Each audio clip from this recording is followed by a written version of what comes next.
Hey guys, what's going on? Instant reaction for the Giants here.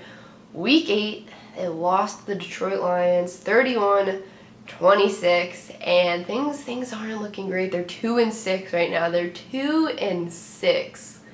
That is very bad, and honestly, I didn't fully realize how bad their record was till today. I don't know why. That's just like a personal thing. It just didn't hit me. And I feel like because, they had some tough matchups there against the Patriots and stuff, and I was kind of like, oh, it's the Patriots, it's okay, no one expects them to win.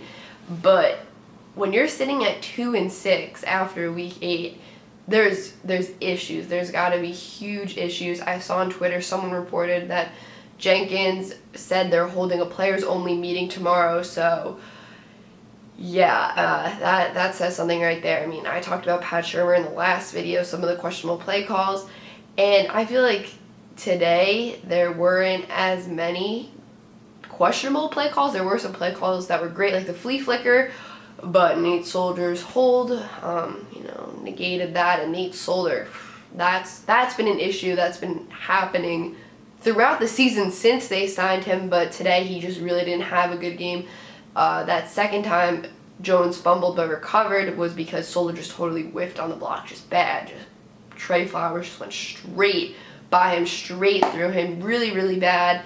And yeah, honestly, I gotta say, I wasn't able to watch the game until midway through the second quarter. I started watching during that drive that Slayton got his second touchdown. So I know Jones had a fumble before that was recovered for a touchdown. I saw the replay of that. I know the defense gave up a touchdown on 3rd and long, which isn't good. And but apparently, since I started watching, it got better. Aldrick Rosas missed that field goal, and then there was that questionable punter, roughing the punter, running into the punter call, where it was really just a flop. Like, honestly, the Giants defender, or the Giants person blocking it, was it Mayo, I believe? He ran, he fell to the ground, his hand, that's why I'm, leaning like this. You're probably like, why is she leaning like that? His hand was like this, kind of grazed his ankle. His momentum while he was on the ground kind of pushed him into him a little bit. But then the punter's wibbly wobbly, woo woo woo, whatever, just wobbling all over the place, taking 500 steps and falls to the ground. And they're like, oh, running into the kicker, running into the punter. And I'm like, really? Is that what they call that in football? Football, really? I mean, honestly, I feel like I could have stood up. Yeah, the punter's obviously trying to sell it, but come on. You just make punters seem super soft. Okay? But that was just a huge momentum swing right there. From Rosas missing the kick to then the running into the punter call. That gave the Detroit Lions a first down with, limited time left in the second half. The Giants could have got the ball back and had a nice little 2-minute drive there. But why is my hair messing up in this video? But that didn't happen. That was just a huge momentum shift, because then the Lions also got the ball coming back out in the second half. And the refs weren't good today. I think we all know that. Just the 2 plays was slated in the end zone for holding and pass interference. They weren't called. The last play, not the last play, that last play of the second to last drive, when they went for it on 4th down, the guy was basically hugging. His arms are around him like this. Slayton, how can he go to catch the ball if his arms are restricted? I don't know. I mean, I'm not a ref, so I don't know. How am I supposed to know? I don't know. Love an explanation on that. Love an explanation on the running into the punter. But yeah, defensively, it's not good. We all know that. It was good to see Jones have a bounce back-ish game today. He threw 4 touchdowns. Okay, ball security, still not great, but listen, he didn't throw an interception. He almost did at the end. Tate kind of bailed him out.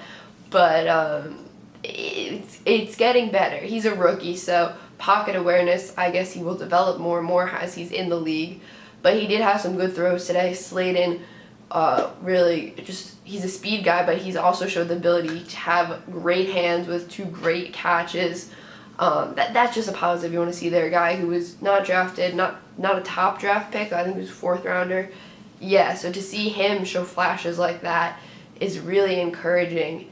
So, yeah, but honestly, Shurmur and Betcher, stuff has got to happen, okay? Stuff has got to happen. Stuff has got to change, because you're 2-6, like I said, and I don't know what you're doing on it.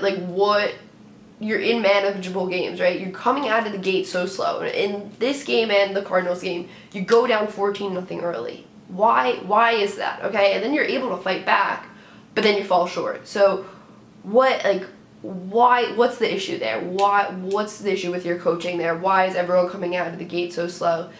That's something that needs to be addressed just defensively. What the scheming is and all of that.